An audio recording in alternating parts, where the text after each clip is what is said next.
Hey guys, this is Phil Nelson, and you are listening to my brand new podcast, Capital Creation Project, a show that talks about the up and down journey to find financial freedom through entrepreneurship. I decided a long time ago that I was going to choose the life of risk in hopes of gaining the reward, and it has been a journey of both good and bad. I'm nowhere near the end goal, but I've learned that this is all a part of the ride.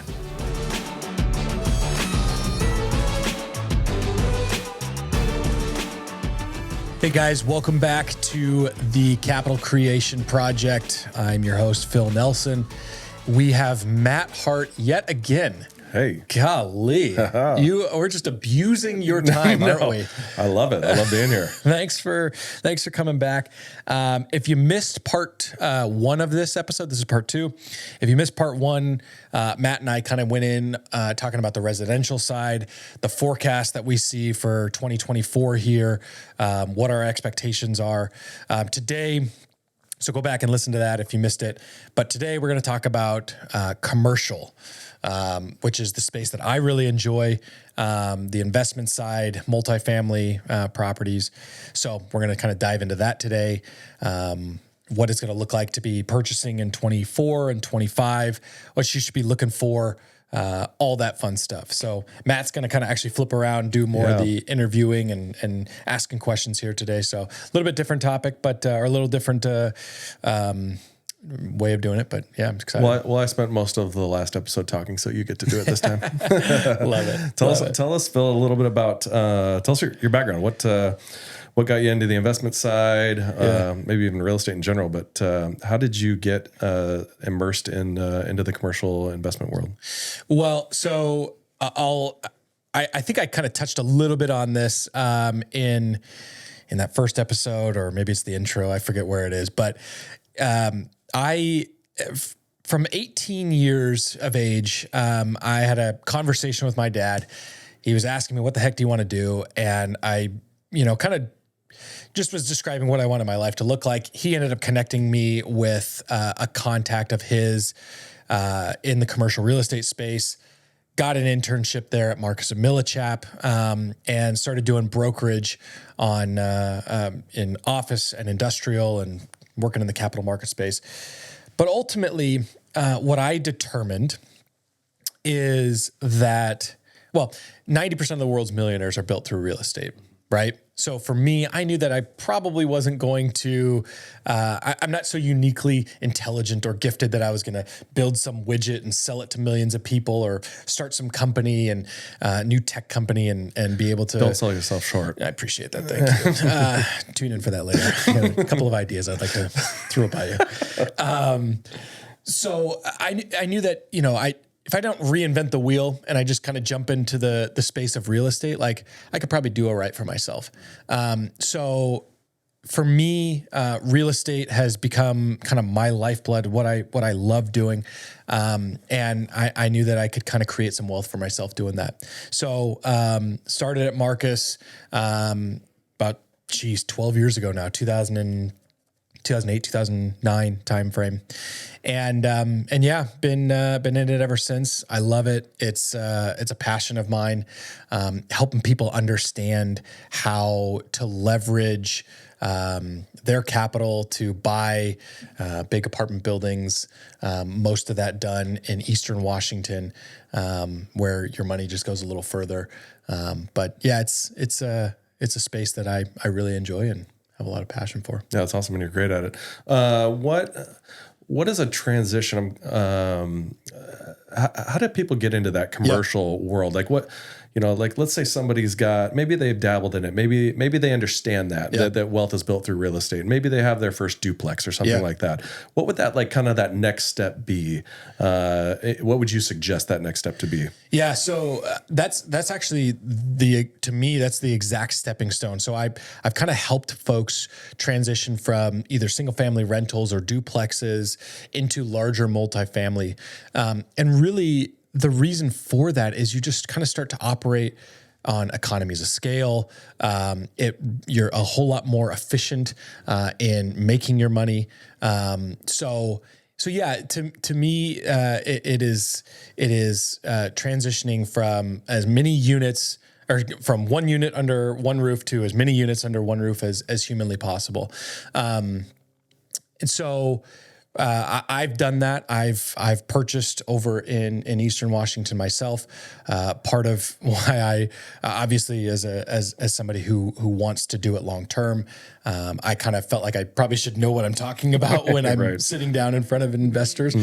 So that was a big impetus for getting in, is just simply having the tangible and tactical experience of going through that. But yeah, I mean, there's kind of a few different ways in which you might do that. For me, I love cash flow. Cash flow allows me to do what I want to do when I want to do it. So for me, I'm looking to place my capital in places that are going to earn me cash flow every month. So I can replace my time and go and do things I want to do when I want to do it. Eastern Washington, Spokane, Tri-Cities, places like that, your money just goes a little further. Sure. So that's my advocation is looking in places like that. Now, if I've got clients who really are far more interested in land banking their money and they just want to, plop it down, look up in 10 to 15 years and hopefully it's doubled.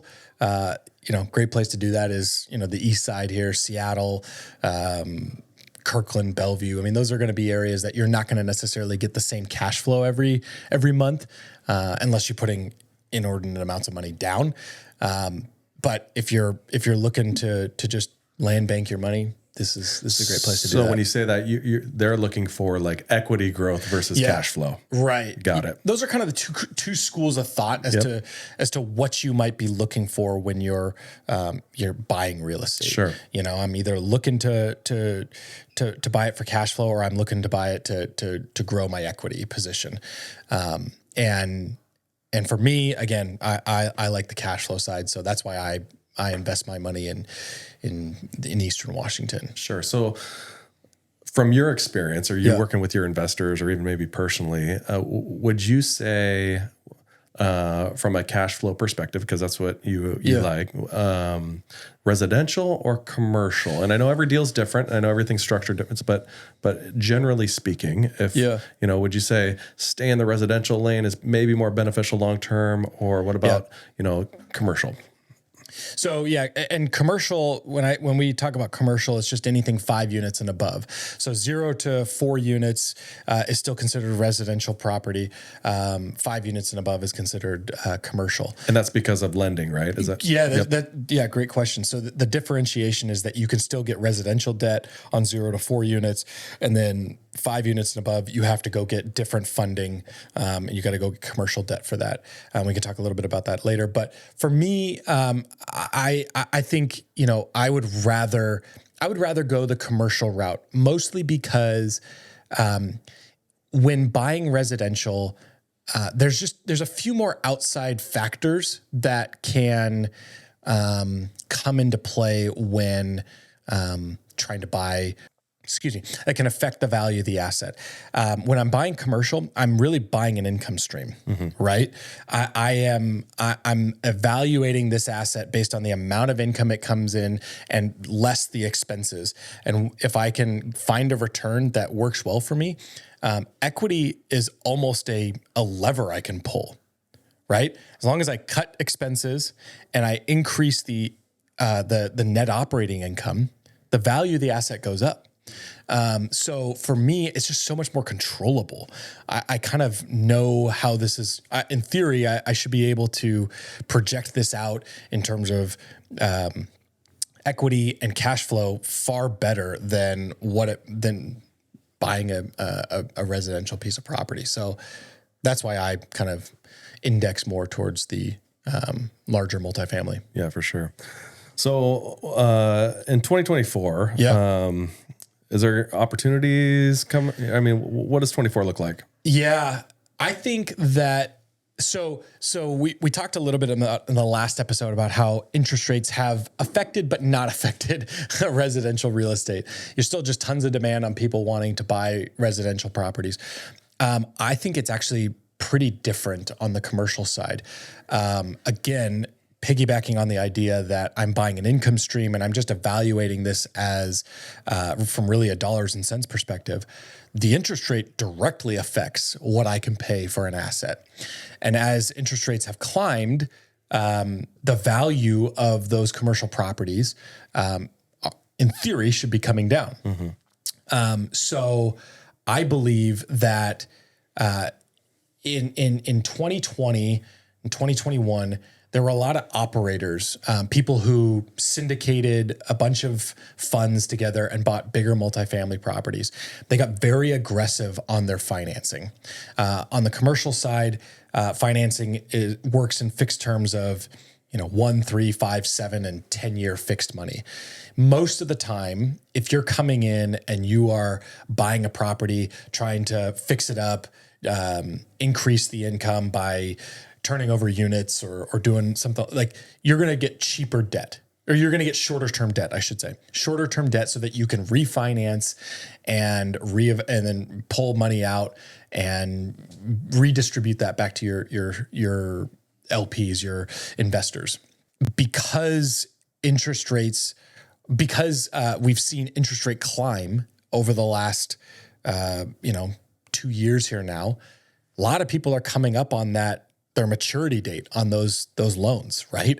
So if you took out debt in 2020 at 3-year money, thinking that you're going to be able to come in, raise rents really quickly, refinance, reposition, and pull a bunch of money out, like, you might be in a bad situation. Yeah.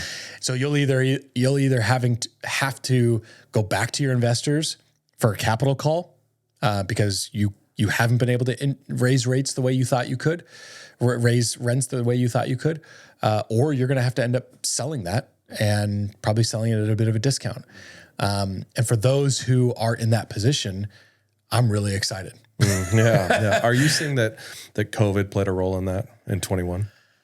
Well, I mean, COVID played a role because the government, printed so much money. They tried to stimulate the economy. They slashed interest rates. So yeah, I mean, COVID played a role from that perspective. But office buildings and things like that. I mean, well, yeah, I mean, the office space is really interesting, man. If you own office space, I don't know what you do with that. Because I think to a degree, you're going to have some sort of work from home as a hybrid for most organizations. Sure. And so people are kind of just naturally paring down their square footage. They don't need as much space as they once did. They're not occupying all that. And so you've got large office buildings in downtown Seattle that are sitting vacant that big institutional players are trying to figure out, what do we do with this? Do we convert this into apartments? Do we sell this off? I was talking to a guy who runs a PE shop down in Colorado, a private equity firm down in Colorado, where they buy a lot of office and industrial. And he was talking about how they were running across deals where that owners were offering these assets up for 70 cents on the loan. Oh, wow. Not 70 cents on the value. Right. 70 cents on the loan. Wow. Because they don't know what to do with them. They can't fill them up. There's no demand for it anymore. So office is a really interesting one. I'd be a little concerned if I owned office. But for me, I own multifamily, and that's really what my clients, I mean, everyone needs a place to live. Yep. Right? Yeah. I might as well be the person to offer it to them. It's a safe bet. It's a safer bet, that's for sure. So I'm really bullish on I shouldn't say I'm bullish. I'm really excited about the opportunity here in 2024 and 2025 from the apartment standpoint. Yeah. I think there's going to be deals there that we haven't seen since 2012, which should be exciting for folks. Get your capital ready. Make sure that you are ready to rock and roll, because there will be deals out there.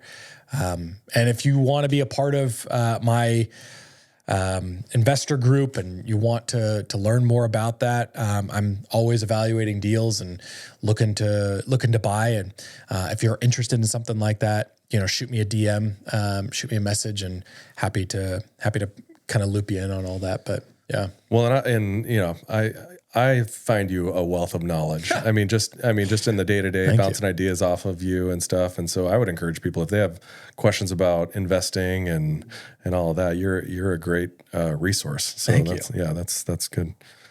Well, Matt, I appreciate you yet again taking time out of your day to talk to the people and edify our group. We've greatly appreciated you coming on the show. I'm hoping that this was valuable information for you guys. I'm really excited about the opportunities on the multifamily space here in the next few years. Like I said, if you want to know more, you want to just sit down for coffee, zero obligation. I'm not going to hard sell you on anything. But if you want to learn more and you want to kind of see maybe some of the deals that I'm working on, you want to be a part of those, happy to talk further on that. Until next time, Matt, when we have you on, which again, I'm confident that we will. Please do. Thanks for taking the time out of your day. My pleasure, man. And thanks again, guys. Hope you enjoyed it, and we'll look forward to seeing you on in the next episode of Capital Creation Project.